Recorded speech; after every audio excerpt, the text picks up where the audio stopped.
Periscope, what's up? Greg Howes. It is Wednesday morning, midweek. Let's go. High energy.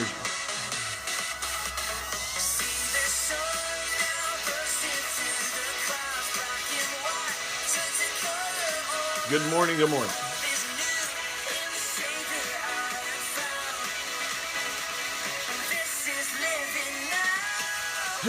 Bridget in Richmond Park, good morning. Ethel in Memphis, good morning. I saw Adrian Sanders on here. Good morning, Adrian. New Jersey is here. Good morning, good morning.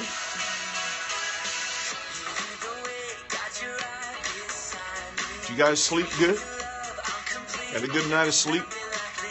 Shaniqua, Michigan, good morning. Everybody slept good?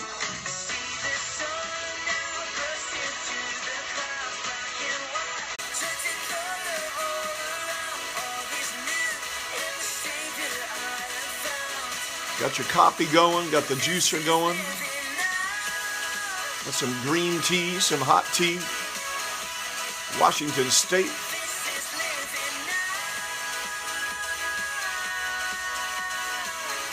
What it do, Jonathan? What it do? Maryland, good morning.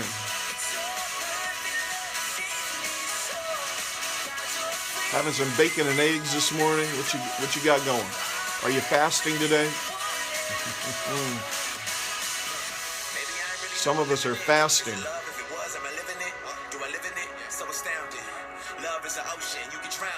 Louisiana, good morning.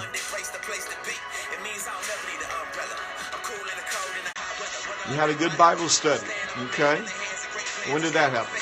Last night? This morning? When was that? Having some tea?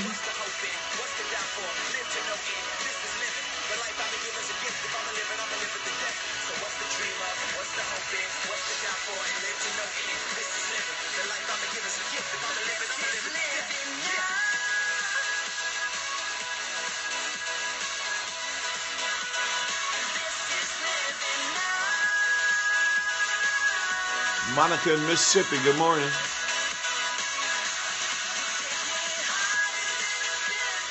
After election morning, did you have an election in Mississippi? You already had your coffee? Bible study was last night, okay. Cool. Good morning, good morning, good morning. First cup of coffee in 5 days, wow. All right. Good morning, everybody. I'm Greg Howes. This is Leaderscope. Welcome. We're on Wednesday, hit midweek. We're ready to go. We're going to finish the week strong. I believe you're going to have a great day today. So let's get ready for that, okay? Let's get ready for it. If you're in the local area here, we have our Cornerstone Institute this evening at 7 p.m. with classes on leadership principles, economic empowerment, the book of Jude, and the emotionally healthy believer. So those classes are happening this evening at 7 p.m. Cornerstone Christian Center. We'd love to have you come and be a part of that. Yesterday we were talking about some leadership principles, and I want to continue with that here again today, talking about what it takes to be a great leader. And I know that you want to be a great leader. That's why you're watching this Periscope, because you want to be a great leader. And hopefully I can help you with some of that, and we can see some good things happen. So yesterday we were taking some steps, going over some different points concerning what it means to be a great leader, what it takes to be a great leader. And one of those had to do with exercising poise and performing well when you're under pressure. Great leaders know how to do that.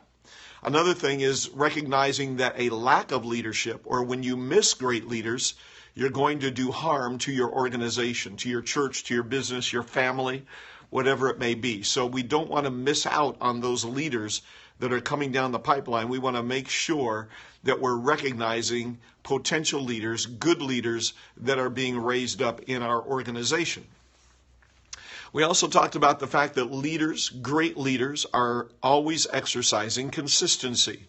If you're a great leader, you're going to be a consistent person. consistency of effort, consistency of preparation, consistency of time management, consistency of your love for the game, consistency for your love of your love for the ministry or your family or your business, your organization. You're going to be consistent in all that you are doing. That's what great leaders do. Great leaders also provide immediate solutions. That's another thing we talked about yesterday, providing really good solutions. So that's important to be a great leader. So we talked about a number of things yesterday. Now, today I wanted to mention to you that great leaders know how to handle fear. Great leaders know how to handle fear. I think we've all seen the acronym for fear, false evidence appearing real. False evidence appearing real. Well, I saw a couple of other ones today on Twitter that I wanted to share with you. One of them is forget everything and run. That's a choice that we have. So when you're dealing with fear, you can forget everything and run, or you can face everything and rise. Oh, I love that. That's a couple of good thoughts about fear. And this is what great leaders know how to handle. Great leaders know how to deal with fear.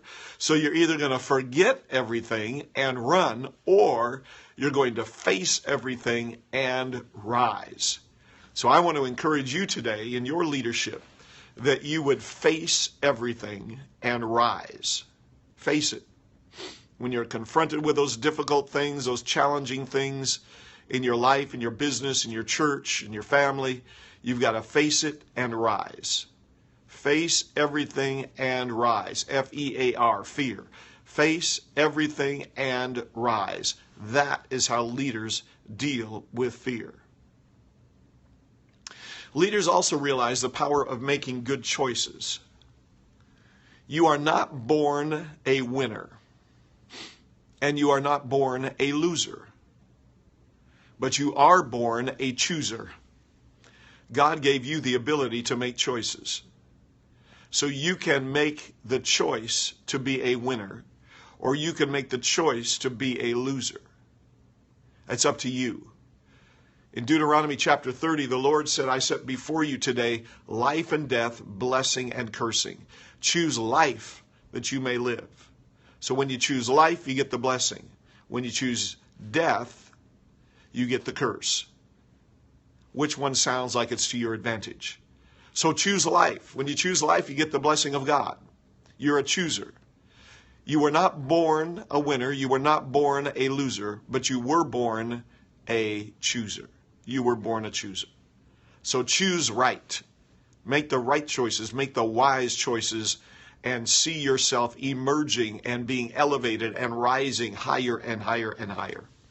Another thing about great leaders is that they know how to listen and listen well. A friend of mine tells me that listening requires action. If you're truly listening, you're going to know what to do with what you're hearing. And so we have to learn how to listen to understand, rather than listening to reply. There's a big difference between the two. If I'm listening to you share your heart, and the whole time you're talking, I'm just thinking about what I'm going to say back to you, how I'm going to respond, how I'm going to reply, then I may be hearing what you're saying, but I'm not really listening. Great leaders know how to listen to understand rather than listening to simply reply. So we want to listen to hear people's hearts. We want to hear what's coming out of their innermost being. Jesus said, out of the abundance of the heart, the mouth speaks. And so we want to be able to tune in and listen to be able to understand. To be able to understand. So we need to work on that. We need to work on it. Listen to understand rather than just listening to reply.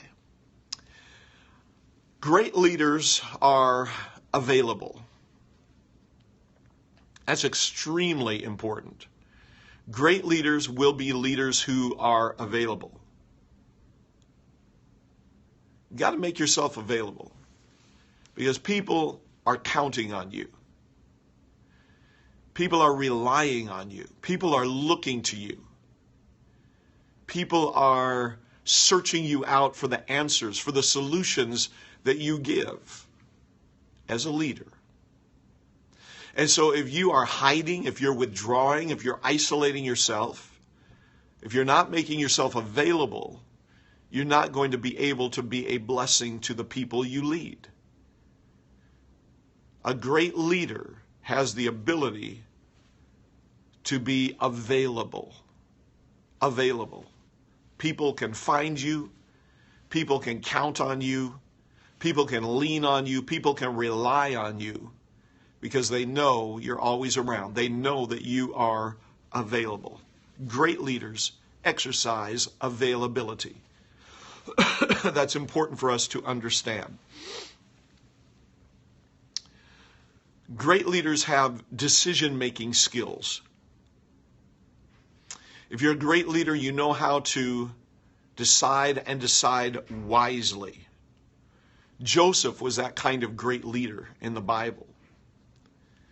He made some great decisions as he was coming into power in Egypt. He came into power based on his prophetic gift, being able to interpret and discern the dreams that Pharaoh had. But once he was there, once he was given the opportunity, he was able to prosper, he was able to be successful, he was able to advance because he was making wise decisions. His decision-making ability was leading Egypt into a period of unprecedented prosperity and then being prepared, being set, being ready for lack, for drought, for an economic downturn. Egypt was set, Egypt was ready for that, and Egypt was set up to be a blessing to the entire known world in their region. And all of that was because of Joseph's decision-making ability. Great leaders know how to make decisions, and they know how to make them well and wisely. So that's something that we have to work on. We have to develop that in our hearts, in our lives. We have to develop the ability to be good decision makers. Great leaders also know how to overcome adversity. Joseph is, of course, another example of that. Knowing how to overcome adversity. Joseph was betrayed by his brothers. He was sold into slavery. He was falsely accused. He was thrown into prison. He faced adversity after adversity after adversity. And every time he was going through another situation, the scripture kept saying that God was with him. God was with him. God was with him. And because God was with him, and Joseph knew how to stand according to his character, according to his convictions, and Joseph was good at decision making, Joseph was able to deal with great adversity in his life. Great leaders know how to overcome great adversity. You've got to recognize that. You've got to understand it. And you've got to be able to rise above the trouble, rise above the difficulty, the issues that keep coming up against you, the people that come against you, the circumstances that seem to be going all wrong. You've got to be able to overcome that adversity. Great leaders know how to overcome adversity. And great leaders know how to make the dreams of others come true. That's excellent for a great leader. You've got to know how to make other people's dreams come true. It's not just about you rising higher and higher, but if you're a great leader, you're going to bring other people up with you. When you find yourself being exalted, you're going to grab some other folks and you're going to bring them up with you. As you rise, they rise. You're there for the good of other people. You're making the dreams of other people come true. That's what Barnabas did with John Mark in the book of Acts. Remember, John Mark was with Paul and Barnabas on their first journey. And something happened in the midst of the journey where John Mark decided he couldn't cope, he couldn't deal with it, couldn't handle it. And he left the team and he went back home. When they got ready to go on the second journey, Barnabas and Paul were planning the journey and who was going to be with them. Barnabas said, I think we should take John Mark again. And Paul said, absolutely not. No way, we're not taking this kid. He betrayed us. He walked out on us. He quit in the middle of the journey. We are not going to take him again. We're not going to take that risk. So Paul refused to take John Mark. But Barnabas was a man that knew how to make other people's dreams come true. Barnabas began to work with John Mark.